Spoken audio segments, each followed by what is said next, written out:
RTX 20 시리즈의 리비전을 이쁘게 포장해서 아주 이쁘게 포장해서 마케팅 전략으로 소비자들에게 신선하게 다가가 보자.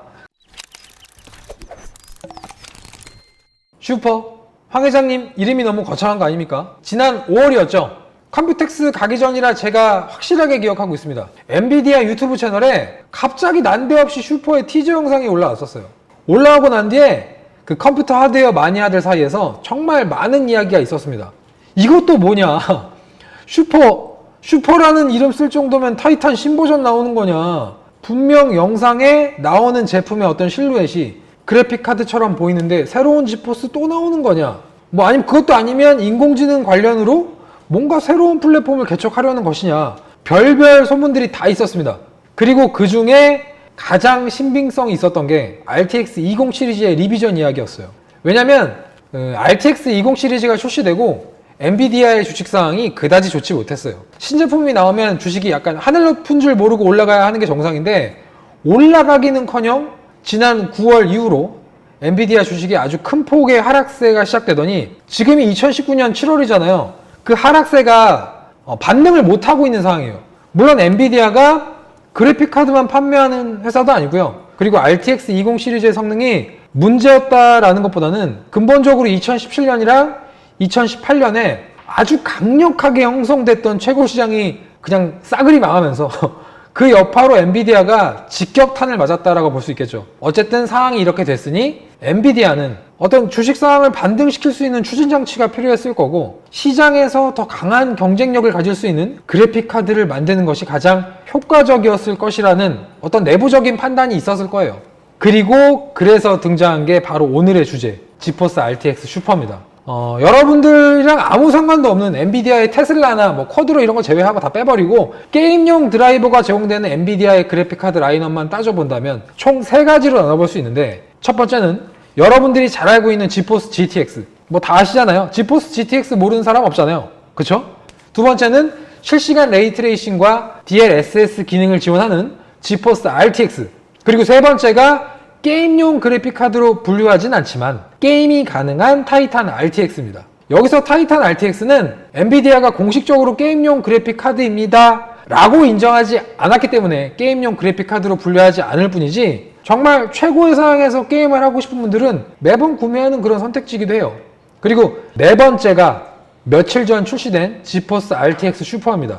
오늘 주제이기도 한데 속된 말로 사실 라인업이 너무 지저분해지고 있어요. 예전에는 다 지포스 GTX였고 뒤에 붙는 숫자만으로 체급이나 성능을 다 가늠할 수가 있었거든요. 게다가 TI가 이렇게 남발되지도 않았었고 슈퍼란 건 있지도 않았어요. 그리고 아마 엔비디아를 뭐 오랫동안 지켜보신 분들 그리고 평소에 그래픽카드 이 라인업에 관심이 많았던 분들이라면 뭐 공감이 되실 거예요. 라인업과 네이밍에 대해서 공부를 해야 될 정도로 지금은 되게 과해지고 있습니다. 일반 소비자들이 그래픽카드 좀 바꿔볼까? 하고 검색 좀 하다 보면 뭐지? 20 시리즈 나왔다고 들었는데 1660은 또 뭐지?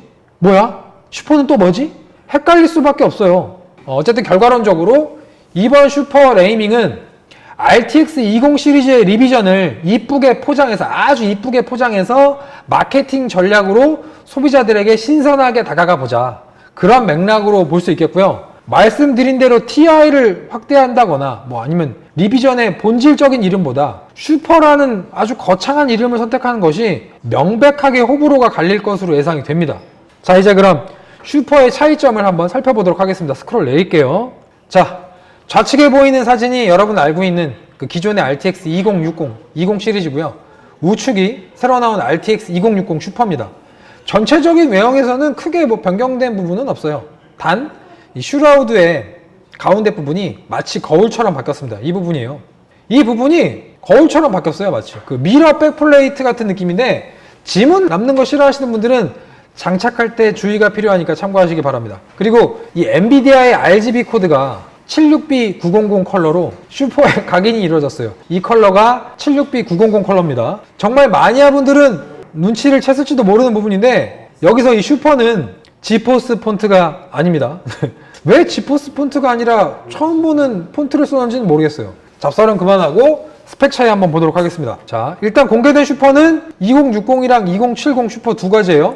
얼마 전에 엔비디아 코리아의 김선우 기사님이 저희 라이브의 초대 손님으로 나오셔서 2080 슈퍼도 나올 것이다 라고 확언을 했지만 아직 출시된 건 아니기 때문에 2080 슈퍼는 이 엔비디아 공홈에 나온 정보를 기반으로 작성을 했습니다. 그러니까 여기 보시면 쿠다코어 차이가 나와요. 그러니까 기존 RTX 20 시리즈 대비 슈퍼가 늘어난 쿠다코어 성능이에요. 그리고 김선우 기사님이 주신 힌트 중에 하나가 RTX 2080 슈퍼는 RTX 2080 Ti의 팀킬 카드가 아니다라고 말씀을 했거든요. 따라서 팀킬을 막기 위해서 2080 슈퍼의 쿠다코어는 그렇게 크게 늘리지 않았다라고 볼 수 있어요. 두 번째 차이점은 메모리입니다. 일단 RTX 2070과 2070 슈퍼의 차이점이 존재하진 않지만 RTX 2060과 2060 슈퍼에서는 메모리에서 큰 차이가 존재합니다. 메모리 용량도 증가했고요. 메모리의 대역폭도 늘어났어요. 여기 보시면 제가 노란색으로 적어놓은 게 차이가 있을 때는 제가 노란색 색칠을 한 거거든요. 사실 2060이 메인스트림 등급의 카드라고는 하지만 8GB 메모리 용량에 이 정도 대역폭이라면 FHD 해상도만이 아니라 QHD 또는 옵션을 타협한 4K 해상도에서도 일부 게임 타이틀을 구동해 볼 수 있게 된 셈이에요. 중요한 변화입니다. 물론 7월 7일 등장한 경쟁사의 RX 5700이 8GB 메모리로 등장을 하니까 엔비디아가 귀신같이 메모리 용량을 늘려놨다고 해석해 볼 수도 있어요. 어쨌든 이런 스펙 차이를 봤을 때, 종합해 봤을 때 가장 큰 변화가 있는 RTX 2060 슈퍼가 어떤 슈퍼 라인업의 킬링 포지션이 아닐까, 뭐 그렇게 판단이 됩니다. 자, 그럼 성능을 이어서 살펴보도록 할게요. 과연 이름값 할 수 있는지 성능 확인을 해보도록 합시다. 보시는 그래프가 7월 2일날 공개된 K사전의 RTX 슈퍼 벤치마크 일부고요. 이 그래프는 디비전2로 비교되어 있는데 RTX 2060 대비 RTX 2060 슈퍼가 최대 14% 우위예요. 그리고 2070 슈퍼는 동일한 14%의 우위를 보이고 있고요. 쿠다코어는 동일하게 늘진 않았거든요. 그러니까 쿠다코어가 더 많이 늘어난 건 2060이에요. 퍼센테이지로 봤을 때. 근데 게임 성능을 확인해 보니까 2070 슈퍼든 2060 슈퍼든 기존보다 다 동일하게 디비전2에서는 14%의 게임 성능이 늘어났어요. 약간 뭐랄까요, 쿠다코어의 퍼센테이지 차이는 다른데 기가 막히게 동일한 성능 향상 곡선을 보였어요. 그리고 전세대랑 이걸 비교해보면 상당히 또 흥미로워지는데, 전세대 하이랜드 라인업인 그 GTX 1080이랑 2060 슈퍼를 비교해보죠.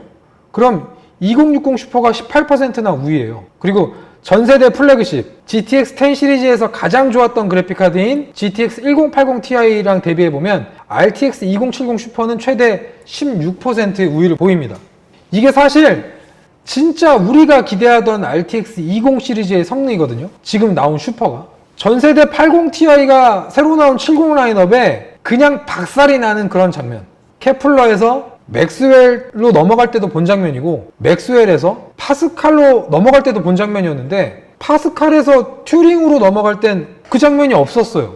그런데 마침내 슈퍼가 나오면서 우리가 원하던, 엔비디아에게 늘 기대하던 전세대 80 Ti가 새로 나온 70 라인업에 그냥 박살이 나는 상황이 왔습니다. 비록 슈퍼라는 이름이 좀 거창했는데 그 거창한 이름만 아니었다면, 그리고 이 슈퍼가 그냥 RTX 20 시리즈로 작년에 등장했었다면 아마 우리가 엔비디아는 역시 엔비디아다, 지구 부셔, 라데온 부셔, 부셔 소리 또 나왔을 겁니다.